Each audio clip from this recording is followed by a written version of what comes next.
이준호 씨부터 만나봅니다. 네. 자, 지금 어머나 굉장히 평범한 직장인의 모습도 보이고 있는데 또 반대쪽에는 히어로다. 엄청난 힘을 보여주는 히어로의 모습입니다. 강상홍 어떤 인물인가요? 강상웅은 비범함과는 거리가 먼 캐릭터예요. 정말 평범한 친구고 결혼을 앞두고 이제 신혼집 마련을 위해서 열심히 또 이제 저축을 하던 그런 평범한 공무원입니다.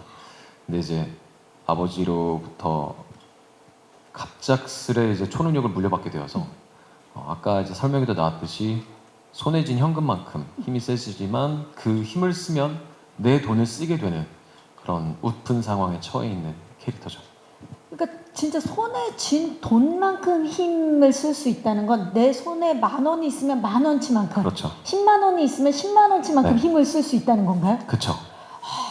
그럼 사실 돈이 많아야 되는데 쓰려면 많아야 되겠죠. 그렇죠. 아 근데 현실은 현실과는 상웅이가 처해 있는 현실과는 굉장히 거리가 멀고, 그리고 방금 말씀드렸다시피 돈을 꼭 모아야만 하는 상황에 처해 있는데, 그렇죠. 결혼도 해야 되고 그렇죠. 집도 마련해야 하고 생활비도 벌어야 되는데 남을 위해서 힘을 쓸 때마다 돈이 나가니까 그 딜레마를 매일 갖고 사는 인물이에요. 그것도 내 돈 내 힘이기 때문에 맞습니다. 아 진짜 짠네. 이거 보면서 상홍을 보면서 아 진짜 내 모습이다 할 만한 공감 가는 분들 굉장히 많으실 텐데 이게 사실 상홍이 점점 더 이제 변화되는 모습 그리고 생각이 변화되는 모습 누군가를 구해야 됐을 때 고민하는 모습 이런 거를 좀 어떻게 표현하고자 하셨는지 궁금해요. 사실 상웅이가 가장 딜레마에 빠졌을 때, 근데 남을 위해서 돈을 써야 한다고 어쩔 수 없이 생각했을 때가 가장 잘 드러나 있는 부분이 저는 1부의 엔딩이라고 생각을 해요. 개인적으로도 1부의 엔딩 장면을 보면서 이 작품이 어떤 말을 하고 싶은지, 그리고 상웅이는 어떤 인물인지가 확실하게 드러나는 장면이었고, 그 부분이 저한테도 굉장히 큰 울림을 줘서 정말 재밌겠다라고 생각을 한 포인트였고, 상웅이는 자의에 의한 도움이 아니라 어떻게 보면 타의에 의한 능력을 가지게 돼서 도움을 주게 되는데, 결국에는 돈이 아니라 이제 본인의 마음가짐에 따라서 움직이는 캐릭터라는 걸 점차 알게 되고요. 그로 인해서 나의 운명은 이런 운명이구나를 점차 받아들이게 되는 그런 시간적인 변곡점을 조금씩 두려고 했습니다. 상홍이 막 혼자 고민에 빠지고 벗어나려고도 하고 그러면서 또 성장하고 이런 모든 굉장히 각양각색의 다양한 모습들을 또 이준호 배우가 또 얼마나 찰떡같이 표현을 해줄지 너무나 기대가 됩니다. 하지만 그 계속해서 짠내 나는 모습 끝까지 짠내가 납니다. 끝까지 짠내 나는 모습 기대를 해볼게요. 자, 우리 짠내 히어로 상웅이 세상을 지키기 위해서 고군분투를 한다면 이분은 상웅의 지갑을 지키기 위해서 고군분투하는 분이죠. 김혜준 씨가 연기한 민숙 만나봅니다. 네, 우리 민숙 어떤 인물인지 예, 너무나 민숙 어떤 인물인지 궁금하고 어떤 점에 이끌려서 이 작품 선택했는지도 궁금해요.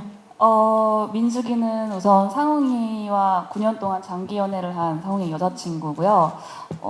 비록 상웅이 같은 초능력은 없지만 그에 못지않은 경제관념과 그런 현실 감각을 갖고 있는 그런 멋진 사람입니다. 네. 그런 약간 상훈과의 관계나 자기의 인생에서 좀 주체적이고 되게 주대 있는 모습들을 많이 보여주는 기도 하고 이성적인 모습들을 많이 보여주는데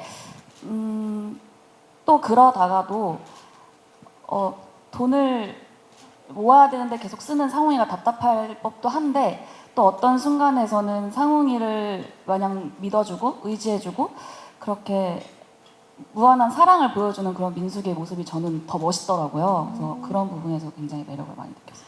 그런 매력에 이끌려서 이 작품을 그러면 선택한 거군요. 네. 좋습니다. 혜준 배우 연기 기대해 보도록 하겠습니다. 이 사실 현실 감각 100%, 경제관념 200%를 지닌 민숙이라는 인물인데 사실 지금 현재를 살아가고 있는 우리 청년들이 겪는 고민 그리고 현실을 대변해주는 캐릭터가 민숙이 아닐까라는 생각이 드는데 좀 그런 부분 공감을 끌어내기 위해서 어떤 부분을 좀 중점을 두고 연기하셨나요? 사실 근데 결혼 자금을 모아야 한다던가 뭐 청약을 들어야 한다던가 이런 부분들은 제가 이렇게 굳이 이렇게 표현을 하지 않아도 요즘 청년들이 많이 충분히 공감할 수 있는 부분들이라고 생각을 했어요. 그래서 제가 이렇게 뭘 표현하려고 했다기보다 오히려 그런 자연스럽고 당연한 고민들이 어떻게 보면 좀 고집스럽거나 억척스러워 보이지 않도록 지혜롭고 좀 설득력 있게 표현을 할 수 있도록 좀 고민을 많이 했던 것 같습니다. 정말 현 시대에 살아가는 씩씩한 우리 청년의 모습을 네. 또 혜준 씨가 보여주실 것 같아요. 좋습니다. 자, 초능력은 없지만 이 존재만으로도 히어로인 민숙의 이야기를 들어봤고요. 이번에는 또 다른 초능력자들을 만나볼 텐데 과연 누구부터 만나볼까요? 공개합니다. 네, 김병철 씨의 모습인데 변호인이라는 인물이죠.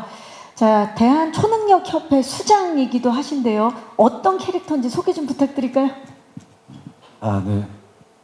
이 성이 변이고 네, 이름이 호인. 호인. 네. 근데 직업이 변호사여가지고 되게 헷갈리거든요. 근데 부모님이 주신 이름이어가지고 꿋꿋하게 그 이름을 바꾸지 않고 쓰는 그런 사람이고, 술을 마시면, 술에 취하면 벽을 통과할 수 있는 초능력을 가지고 있어요. 예. 그래서 그런 비슷한 초능력자들을 모아서 악의 무리와 싸우는 뭐 그런 일을 하고 있는데, 그러던 와중에 강상웅을 만나게 되고 상웅이 가지고 있는 무한한 어떤 잠재력을 보고 함께 세상을 구하자고 제안을 하는 그런 인물입니다. 호인이라는 이름이랑 정말 잘 어울리는 배우님이신데, 근데 사실 세상을 구하기 위해서 365일 동안 취해 있어야 되는데 간이 너무 안 좋을 것 같은 걱정이 좀 되면서, 변호인의 초능력 설정상 항상 취해 있는 연기를 하셔야 됐을 텐데 좀 어떻게 연기하실 때 중점을 두셨나요? 아, 네. 이 사람이 취해 있어가지고 과연 작전을 제대로 수행할 수 있을까? 아니면 어디 길 가다가 쓰러져가지고 자고 있진 않을까? 약간 뭐 그런 생각이 좀 들 수도 있지 않을까? 이 변호인의 모습을 보면서 그렇게 좀 예상하기 좀 어려운 지점들이 있으면 좋겠다. 그런 생각을 했고, 시청자분들이 보시면서 이제 변호인의 그런 모습을 보면서 소소한 재미를 찾으시면 좋겠다. 네. 뭐 이런 생각을 가지고 작업을 한 것 같습니다.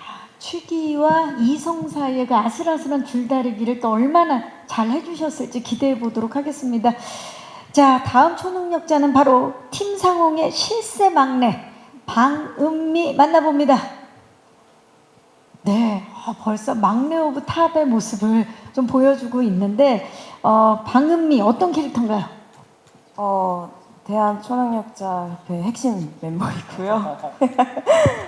일단 은미는 섭취한 칼로리만큼 초능력, 염력을 쓸 수 있는 인물입니다. 자, 빵미라고도 불리죠. 예, 우리 빵미를 연기하면서 좀 어려운 점은 없었어요? 어떤 부분 가장 중요하게 생각하고 연기를 하셨어요? 일단 별명이 빵미인 점은 항상 빵을 가지고 다니면서 빵을 먹으면서 이제 염력을 쓸 준비를 하는데, 그런 부분에 있어서 빵을 먹으면서 대사를 하거나 행동을 하는 부분이 좀 어색하지 않았으면 좋겠다라는 생각을 좀 했었고요.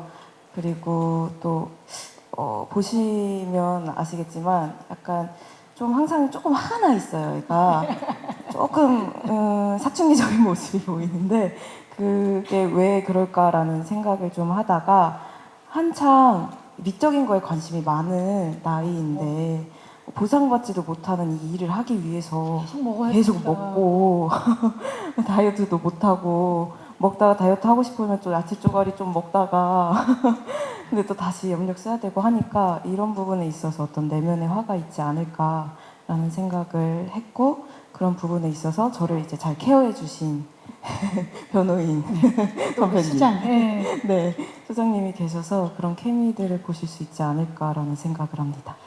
진짜 근데 세 분 다